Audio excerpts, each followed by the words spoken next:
Magandang umaga mga bata. Handa na ba kayong magtugtog ng ating aralin ngayong araw nito? Kung gayon, tayo magsimula na. Sa araling ito, may pamamalas ninyo ang inyong kakayahan sa mapanuring pakikinig at pangunawa sa napakinggan na basang teksto. Pagkatapos ng aralin ito, inaasahan na masasagot ninyo ang mga tanong sa napakinggan na basang pabula, kwento, tekstong pang-impormasyon at usapan.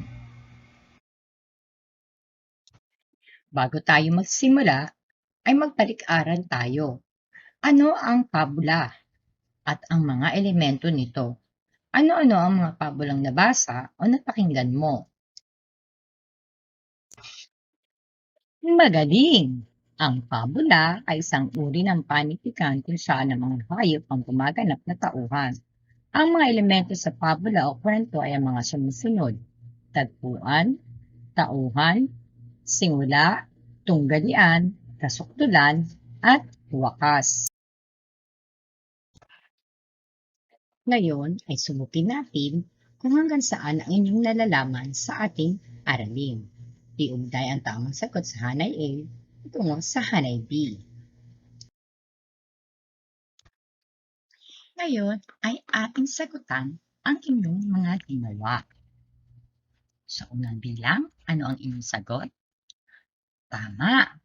Ito ay ang letrang D. Uri ng panitikan kung saan ang mga hayop ang gumaganap na tauhan. Sa pangalawang bilang, ano ang inyong sagot ulit? Mahusay. Ang tamang sagot ay ang letrang A. Ang panahon, lugar o puo saan naganap ang pangyayari sa kwento. Tignan natin ang pangatlong bilang. Tauhan. Sino ang nakakuha ng tamang sagot? Tama. Ang sagot mo ay letrang E. Ang mga bida o gumaganap sa kwento. Ano naman kaya ang sagot ninyo sa pang-apat na bilang? Ang banghay. Tama ulit. Ito ay ang letrang C. Tumutukoy sa pagkasunod-sunod ng mga pangyayari sa pabula. Panlima, aral. Ang husay ninyo. Tama kayo. Ang sagot ay ang letrang B. Magandang ugali o asal na makuhulot mula sa kwento. Ang galing ninyo. Handa na ba kayong makinig ng isang pabula? Makinig kayong mabuti upang masagot nyo ang mga tanong mamaya. Kwento ng magkapatid na daga, si Kiko at si Tomas. Ang kwentong ito ay tungkol sa magkapatid na daga. Taga-probinsya si Kiko, habang taga-syudad naman si Tomas. Kahit magkalayo sila'y malapit sila sa isa't isa. Sa katunayan, madalas silang magsulatan para ayain ang isa't isang bumisita sa kani-kanilang tirahan. Isang araw, naisip ni Tomas na bisitahin si Kiko. Tuwang-tuwa si Kiko at agad-agad ay naganda sa pagdating ng kapatid. Pagkatapos ng dalawang mahabang araw ng paglalakbay, nakarating din si Tomas sa bahay ni Kiko sa probinsya. "Kamusta ang biyahe mo?" tanong ni Kiko. "Napakatagal ang biyahe ko. Kinakailangan ko sumakay ng barko ng isang araw at pagkatapos ay sumakay ng bus ng napakatagal para makarating dito."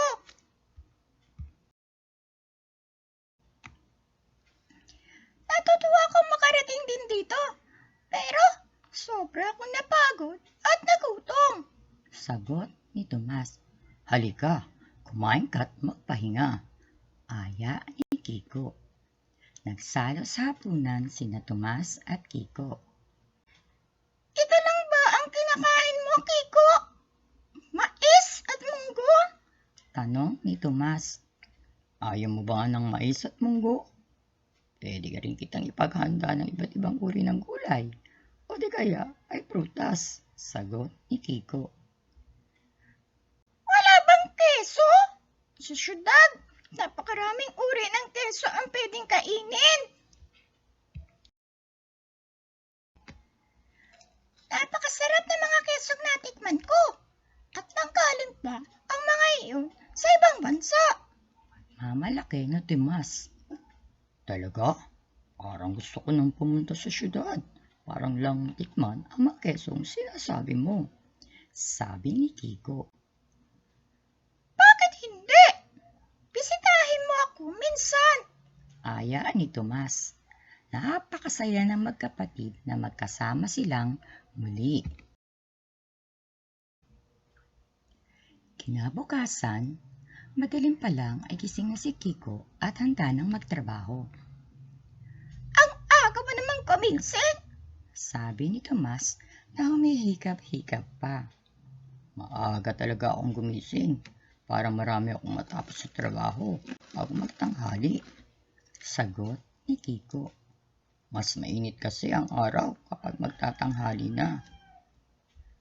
Sa bagay, maaga rin kaming gumising sa syudad para makaiwas sa traffic. Sabi ni Tomas. Ay, hindi namin problema ang traffic dito sa probinsya. Sabi ni Kiko. Halika, samahan mo ako sa bukid. Umangon si Tomas para samahan ang kapatid. Naglakad papuntang kabukiran sina Kiko at Tomas. Nakita ni Tomas ang napakalawak na bukirin.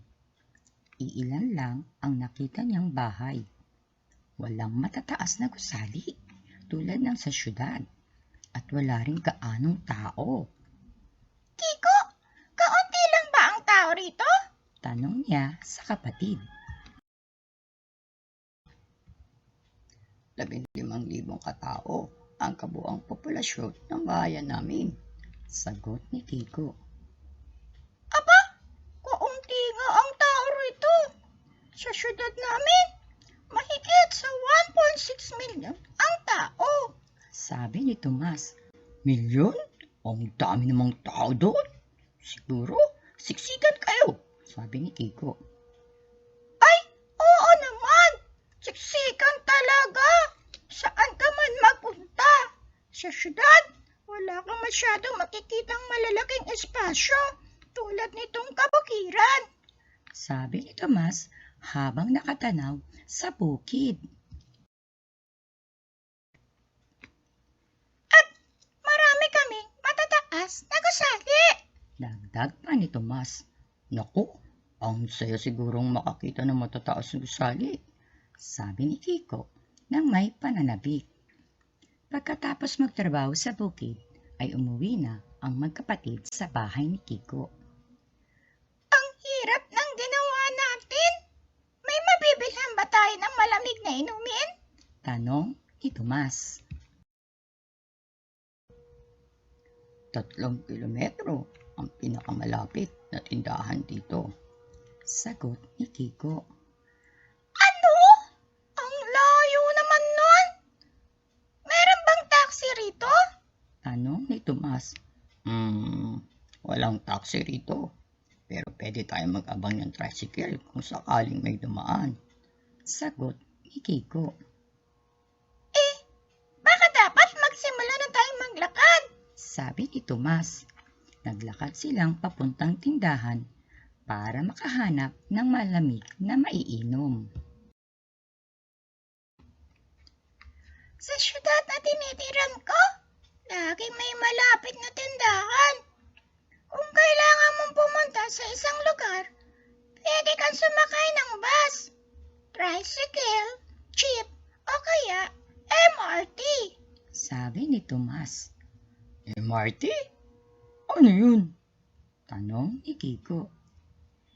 MRT ang tawag sa mga tren na bumabaybay sa iba't ibang bahagi ng syudad. Sabi ni Tomas. Wow, minsan ay hindi pa ako nakasakay ng tren. Sana makasakay ako ng MRT. Sabi ni Kiko na ngayon kumbinsido nang dapat siyang bumisita sa syudad. Nakarating din sa tindahan ng magkapatid. At sa wakas, Pawi ng malamig na inumin ang kanilang pagkauhaw. Patuloy na magkwento si Tomas tungkol sa buhay niya sa syudad. Marami kaming mga mall sa syudad. Ang mall ay isang malaking gusaling na naglalaman ng iba't ibang tindahan at kainan. Gusto kong makapasok sa isang mall, sabi ni Kiko na ngayon sabik nang makarating doon. Nagplanong magkapatid tungkol sa pagtungo ni Kiko sa syudad. Nagbarko ng isang araw at nagbus ng ilang araw sina Kiko at Tomas para makarating sa syudad. Ito ang unang pagkakataong maglalakbay si Kiko, kaya't sabik na sabik siya. Napakarami niyang gustong makita at maranasan. Pagdating nila sa syudad, hindi makapaniwala si Kiko sa dami ng tao at sa tayog ng mga gusali. Napakaraming kotse, bus, truck at tricycle na tumaraan sa harapan nila Tomas. Bip bip, bip bip. Ang ingay ng mga busina. Sa dami ng bagong bagay ay tila nahilo si Kiko. Oh, ano ang palagay mo sa syudad? Tanong ni Tomas. Nakakaaliw. Napakaraming bagong tanawin. Sagot ni Kiko. Gulat na gulat si Kiko sa nakikita niya. Halika, pumunta na tayo sa bahay ko. Aya ni Tomas sabay takbo sa gitna ng kalye. Susunod na sana si Kiko, pero biglang may dumaan na truck na napakabilis ng takbo. Natakot tuloy si Kiko at nanatiling nakatayo sa gitna ng daan. Halika na, Kiko. Tumakbo ka lang ng mabilis para di ka masagasaan. Sigaw ni Tomas. Mabilis na tumakbo si Kiko papunta sa kanyang kapatid habang iniiwasan ang matutuling na sasakyan. Hinihingal si Kiko nang makarating siya sa kinatatayuan ni Tomas. Nakakanervous naman ang bilis ng mga sasakyan dito, sabi ni Kiko. Dapat lang ay matuto kang tumakbo ng mabilis habang tumitingin sa kaliwa at kanan mo. Payo ni Tomas. Masasanay ka rin.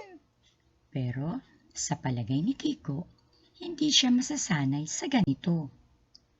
Halika na, nasa kanto ngayon ang bahay ko. Sabi ni Tomas. Punong-puno ng kung ano-anong napulot niya sa syudad ang bahay ni Tomas. Meron siyang kahan ng posporo na ginawa niyang kama. Meron din siyang upuan at mesang gawa sa botones. Maligayang pagdating sa bahay ko. Bati ni Tomas. Ang ganda ng bahay mo, sabi ni Kiko. Mayroon bang makakain dito? Iyan ang masaya. Tatalhin kita sa malapit na kainan. Sabi ni Tomas. Pumunta sa isang malapit na kainan ang magkapatid. Akala ni Kiko ay dadaan sila sa harapan. Pero dinala siya ni Tomas sa likuran ng kainan. Ngayon, kailangan nating hintayin makalis ang lahat ng tao at dumilim bago tayo pumasok. Ang laking handaan nito. Sabi ni Tomas. Bakit ihintayin pa nating dumilim? Gutom na ako. Hindi ba tayo pwedeng pumasok? Tanong ni Kiko. Delikadong pumasok ngayon kasi baka huliin tayo ng kusinero. Mas ligtas na pumasok tayo pag alis niya. Sabi ni Tomas. Sumimangot si Kiko dahil sobrang gutom na siya.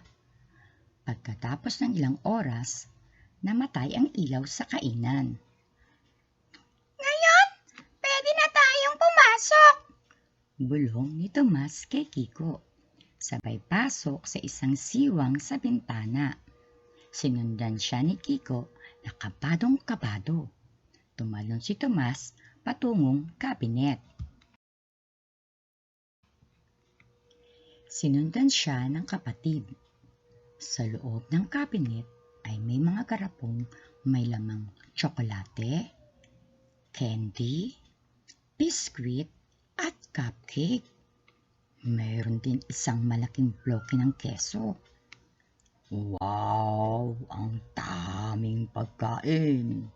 Sigaw ni Kiko. Sabi ko sa'yo, maraming makakain dito sa syudad. Pagmamalaki ni Tomas. Binuksan ng magkapatid ang mga garapon at sinubukan ang mga laman nito. Subukan kaya natin yung keso?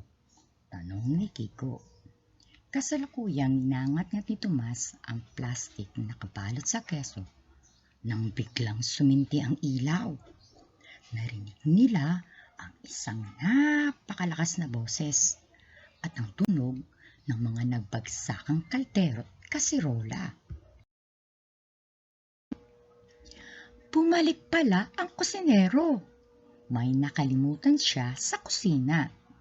Nang makita niya ang dalawang daga sa nakabukas na kabinet, kumuha siya ng walis at sinubukan silang paalisin gamit ito. Hindi ang mga daga, kundi ang mga kaldero at kasirola ang natamaan niya. Napatalon si Tomas at Kiko. Agad silang tumakbo patungo sa bintana at dali-daling lumabas.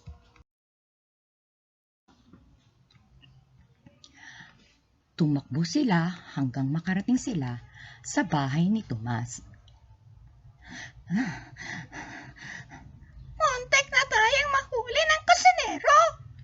Akala ko, katapusan na natin yun.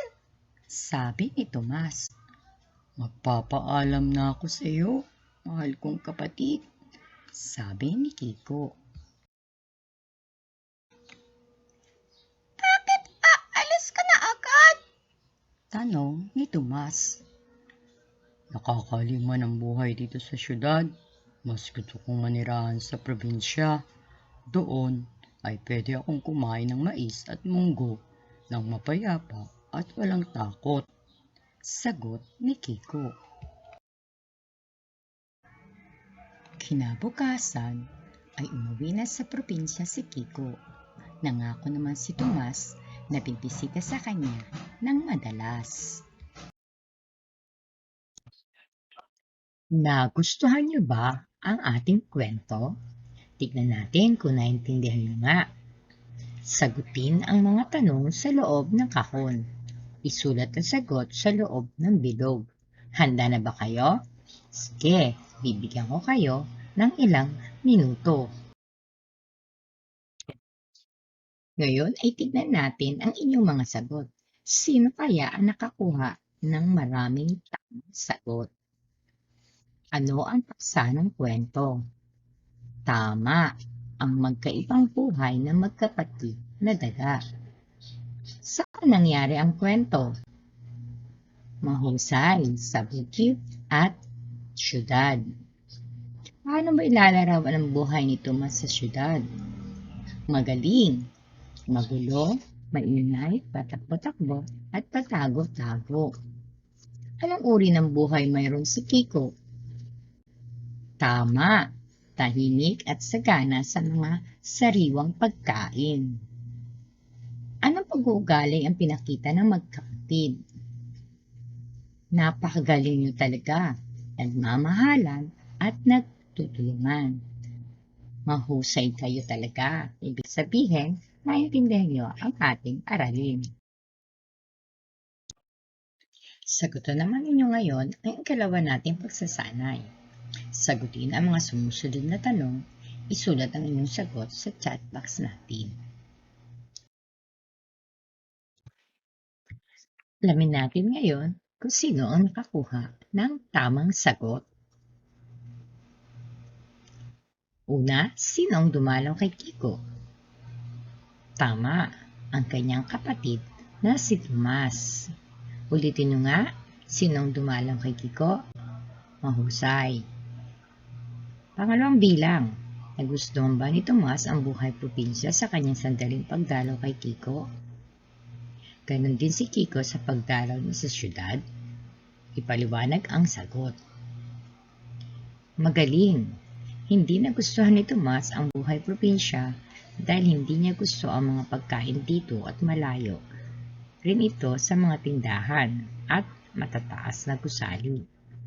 Gayon din naman si Kiko nang siya'y dumalaw kay Tomas dahil maingay at kailangan pang mangumit ng pagkain para makakain.